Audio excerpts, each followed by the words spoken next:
ತಲೆಯಲ್ಲೆಲ್ಲ ಏನಿದೆ ಅನ್ನುವಂಥ ಪ್ರಶ್ನೆ ಮೂಡ್ತಾ ಇದೆ. ಯಾಕಂತಂದ್ರೆ ಸಚಿವರು ಹೇಳ್ತಾರೆ ಅಮಾಯಕರು ಅರೆಸ್ಟ್ ಆಗಿರೋದು ಹೌದು, ಮತ್ತೆ ಪೊಲೀಸರು ಏನಕ್ಕಿರೋದು? ಪೊಲೀಸರೇನು ಅನ್ಯಗ್ರಹ ಜೀವಿಗಳ ಸಿಕ್ಕವ್ರ ಮೇಲೆ ಎಲ್ಲ ಕೇಸ್ ಹಾಕೋದಕ್ಕೆ? ತಲೆಯಲ್ಲಿ ಏನಿದೆ? ಸಗಣಿ ಇದೆಯಾ ಇವ್ರದೆಲ್ಲ? ಯಾರ್ಯಾರು ಅಮಾಯಕರನ್ನ ಅರೆಸ್ಟ್ ಮಾಡಿ ಜೈಲಿಗೆ ಹಾಕಿ ಚಾರ್ಜ್ ಶೀಟ್ ಆಗಿಲ್ಲ ನೋಡ್ಕೊಳ್ಳೋಣ ಮುಂದೆ ಅಂತಂದ್ರೆ ಜೈಲಲ್ಲಿದ್ದವ್ರು ಏನು ಮಾಡಬೇಕು?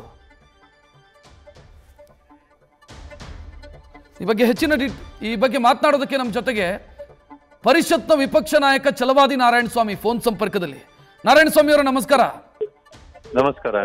ಬಹುಶಃ ತಮ್ಮ ಗಮನಕ್ಕೆ ಬಂತು ಅಂತ ನಾನು ಭಾವಿಸ್ತೀನಿ. ಸಚಿವರು ಹೇಳ್ತಾರೆ ಅಮಾಯಕರು ಅರೆಸ್ಟ್ ಆಗಿರೋದು ಹೌದು ಅಂತ, ಮುಂದೆ ಚಾರ್ಜ್ ಶೀಟ್ ಆಗತ್ತಲ್ಲ ಆಗ ನೋಡ್ಕೊಳ್ಳೋಣ ಅಂತ. ಏನ್ ಹೇಳ್ಬೇಕು ಇದಕ್ಕೆ?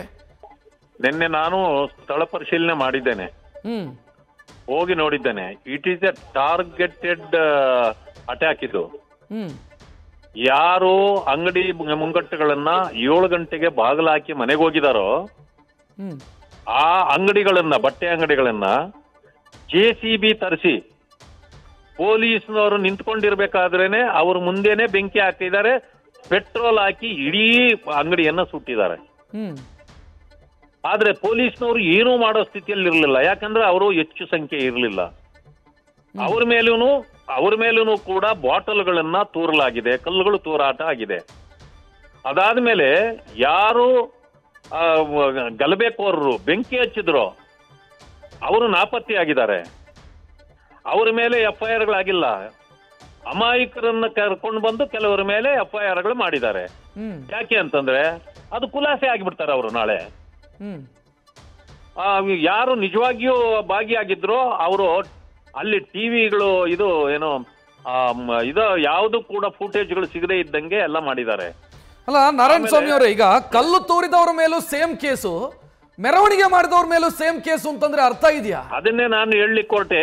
ಯಾರು ಗಣೇಶನ್ ಕುಳಿಸಿದ್ರು ಅವರು A1, ಈಗ A1, A2, A3 ಎಲ್ಲಾನು ಗಣೇಶನ್ ಕುಳಿಸಿದವರು ಅಂದ್ಮೇಲೆ ಗಣೇಶನ್ ಇಡುವಷ್ಟು ಹಕ್ಕು ನಮಗಿಲ್ವಾ ಇಲ್ಲಿ ಈ ರಾಜ್ಯದಲ್ಲಿ? ಎಂತ ಪರಿಸ್ಥಿತಿಗೆ ಇವತ್ತು ಮಂತ್ರಿಗಳು ಅಮಾಯಕರನ್ನು ಕೂಡ ಹೌದು ಬಂಧಿಸಲಾಗಿದೆ ಅಂತಂದ್ಮೇಲೆ ಅಂದ್ರೆ ಇವ್ರು ಏನ್ ಮಾಡ್ತಿದ್ದಾರೆ?